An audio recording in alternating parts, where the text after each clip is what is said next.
Pag martial law, ay ang mga madre ay namundok na din. They closed the college department of St. Teresa's.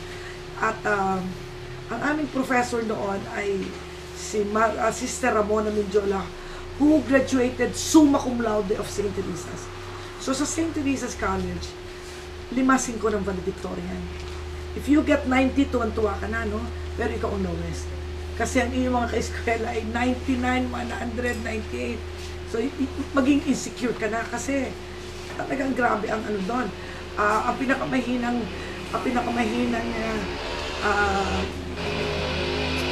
rango o utak o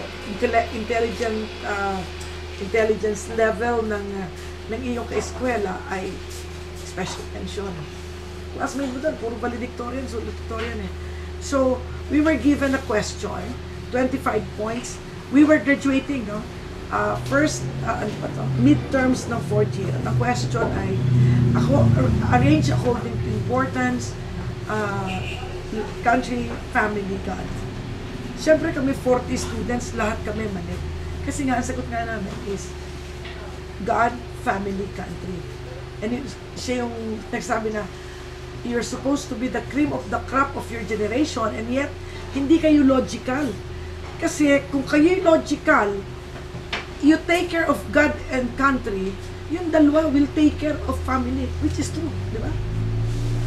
Kasi kung yung gobyerno ay inalagaan tayo, walang inang aalis, pupunta sa ibang bansa, magpapaalipin doon, mag-aalaga ng anak na may anak, at iiwanan yung kanyang anak sa ibang tao, at maswerte na ako sa mga lolo at lola. Di ba?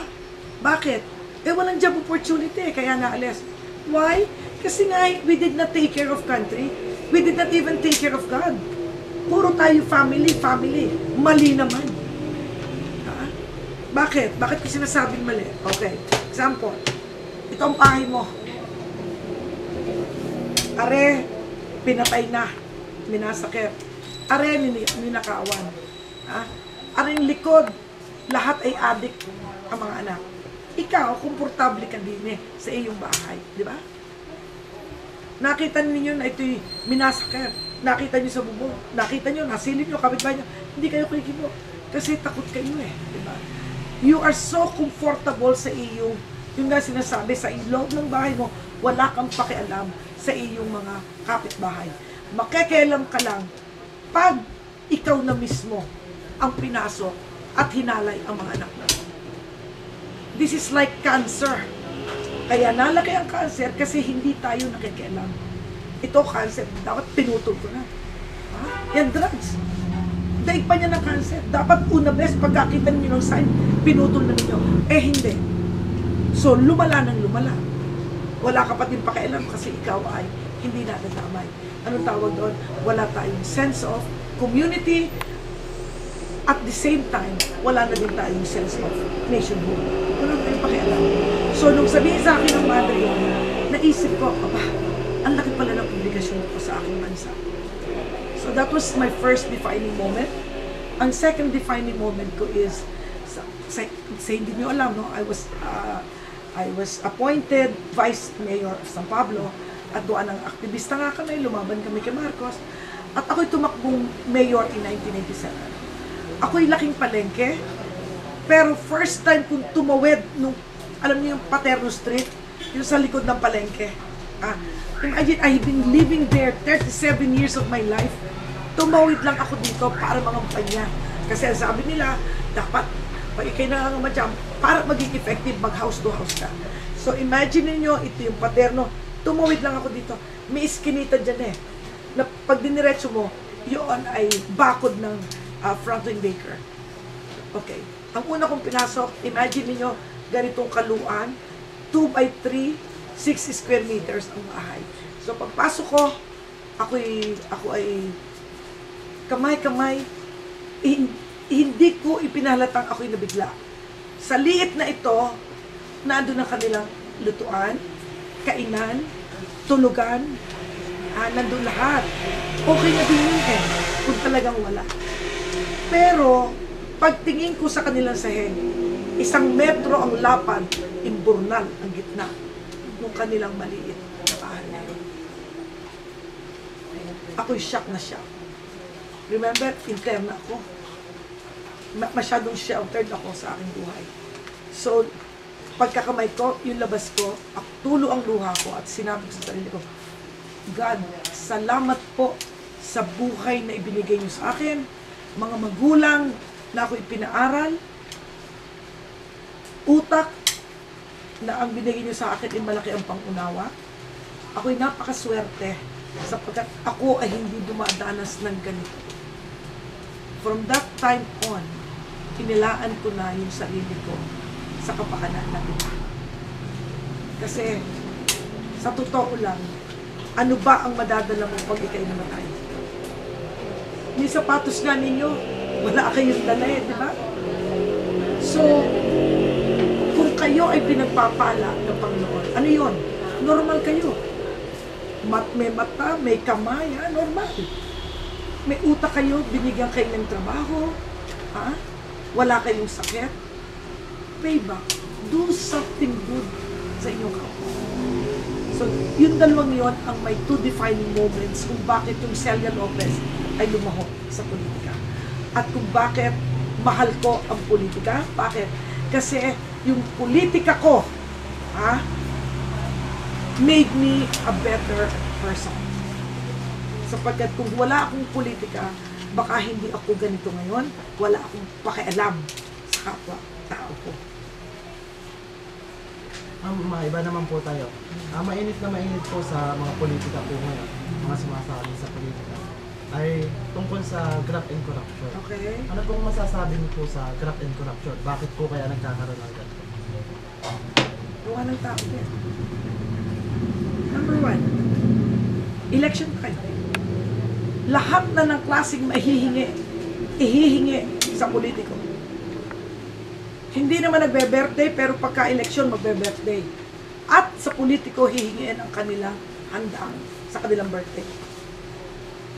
Ang sa akin is, okay tayo mag-birthday, pero yung birthday dapat pasasalamat natin sa lumikha sa atin, nakadaan uli yung isang taon na tayo ay walang sakit, wala tayong mga naging problema, at tayo ay buhay pa. Diba? Your birthday should be a thanksgiving to your Maker na nakalampas yung isang taon at ikaw ay malakas, malusog. Number two, hindi ako naniniwala na ito ang tamang kultura. Kasi pag ito ay sa tagal ko na sa politika, 30 years, pag ang isang taong lumapit sa inyo ay hindi mo nabigyan, ano sasabihin? Hindi ka niba boto, damot eh. Yan ang attitude. Hindi din naman natin sila masisisi kasi nakikita nila na pagka nandun at naihalal na, ay talaga naman nayaman. So ang feeling nila, kailangan nyo kami para kayo yumaman. Hindi naiisip na madami din naman naghahangad na kaya gustong kandidato ay manilbihan at may magagawa para itaas ang antas ng buhay nating mga Pilipino, di ba? Ang nandun kasi ay magpapayaman lang yun eh. Dalaan na ang tao. So it is a vicious cycle. Corruption dapat mag-start sa'yo. Okay. Meron akong nabasa from my favorite irreverent senator, Senator Rene Saguisay. At itong sabi niya, a good person changes another person. A better person changes the system. But the best persons are those who change themselves. Yang corruption, gusto nyo matigil, yung munang inyong sarili ang tingnan ninyo. Alam mo, may corruption. Did you do anything about it? Alam mo, nagnanakaw yung inihalan mo. May ginawa ka ba? Hindi eh. Pagdating uli ng susunod na election, iboboto mo na naman. So, anong ginawa? Tapos daldal kayo ng daldal, walang pagbabago. Ano naman ang ginawa mo? Did you do something about it? Like, ang very corrupt ang system natin, but hindi po pwedeng basta pula. Dapat may ginagawa ka about it. May alam na alam kung gagawin ko eh. Ano gagawin ko? By example, na pwede kayong gumawa ng project nang wala kayong baak-baak. Iyon naman talaga dapat kasi ipakitaan mo ako ng isang batas na nagsasaad doon na sa kada proyekto, ito ang dapat mong ibigay sa ganito, yan ang ganyan, yan ang ganyan. Walang batas na ganyan. In fact, this is illegal. Pero bakit nangyayari? Kasi tinotolerate ng tao. Walang nagre-reklamo eh. Bakit ayaw mo magreklamo at papatayin ka? Eh, pinabayaan nyo silang maging so powerful. So, I believe, ang corruption, mawawala lang yan pag lahat tayo ay kumilos para mawala yan. Pero to expect a group to do this for you, hindi po pwede. Eh, ano ba napuhunan mo bilang Pilipino? Diba? Pare-pareho lang tayo. So, kagaya ng mga youth, batang-bata pa lang. Mga SK. Anong diyan mo may nakinig akong SK, ako kilabot na kilabot. She's not even 20. May proyekto. Anong unang tanong? Nasa no commission namin dyan. Ano naman ang sa amin? And these are the leaders of tomorrow. Corrupted na. Eh bakit hindi? Pag i-elect ng SK ninyo, dadalhin kung saan-saan, sa Boracay, sa Palawan, may bigay na high-tech, na mga cellphone. Kinukurap na kaagad kayo. At kayo naman, gustong-gustong pakurap. Bakit? Magkaka-cellphone makakapunta sa Amanpulo. This is our bulok na sistema. You want to stop it? Don't look at me. Look at yourself. That's the only way we'll stop it.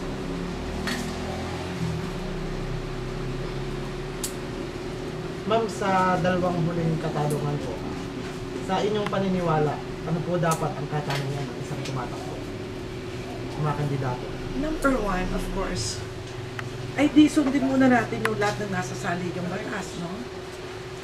Number two, kasi nakalagay lang dapat natural born Filipino, should be able to live and write. Siguro later on, pag-aralan natin, kasi ordinaryo, yun nga lang, nag-a-apply ka ng trabaho sa Jollibee Grabe ang resume na tinitingnan. Yung pang ikaw yung magiging leader, nagagawa ka ng desisyon sa iyong bansa.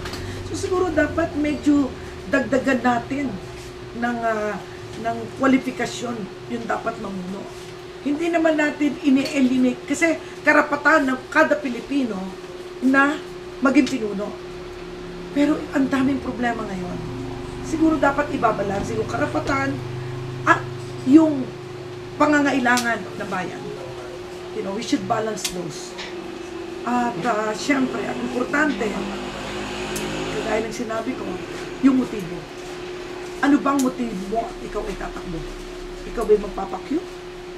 Ikaw ba'y gusto mo lang maging popular? Ikaw ba'y magpapayaman? Ano mo naman? Sa akin kasi, pag tinanong mo ako, pag kumuha ka ng isang pera at kumuha ka ng 1 milyon, ano tawag mo? Kumuha ka ng isang pera, kumuha ka ng 1 milyon na hindi iyo, anong tawag doon? Ano? Magnanakaw. Magnanakaw. So, bakit tayo i-elect nung alam natin na magnanakaw sila? Di ba? Sasabihin nila, kasi lahat ginagawa hindi yon. That does not make it right. So, anong katangian? Of course, yung katangian na hinihingi ng ating konstitusyon at ang importante, yung pagkatao ng tumatakbo. Napaka-importante. Ano yon? May takot sa Diyos, may respeto sa kapwa, marunong, mahusay, matino. Ang follow-up question po dun sa unang tanong, na sa dalawang huling tanong, follow-up question na po. Nasabi niyo po kasi yung tungkol sa qualification of ng isang kandidato na dapat natural born citizen, able to read and write. Ano po sa tingin niyo po yung pwedeng baguhin na qualification kung kayo po, kung anong pwedeng baguhin o idagdag na qualification po? Kasi wala doon yung qualification ng educational attainment.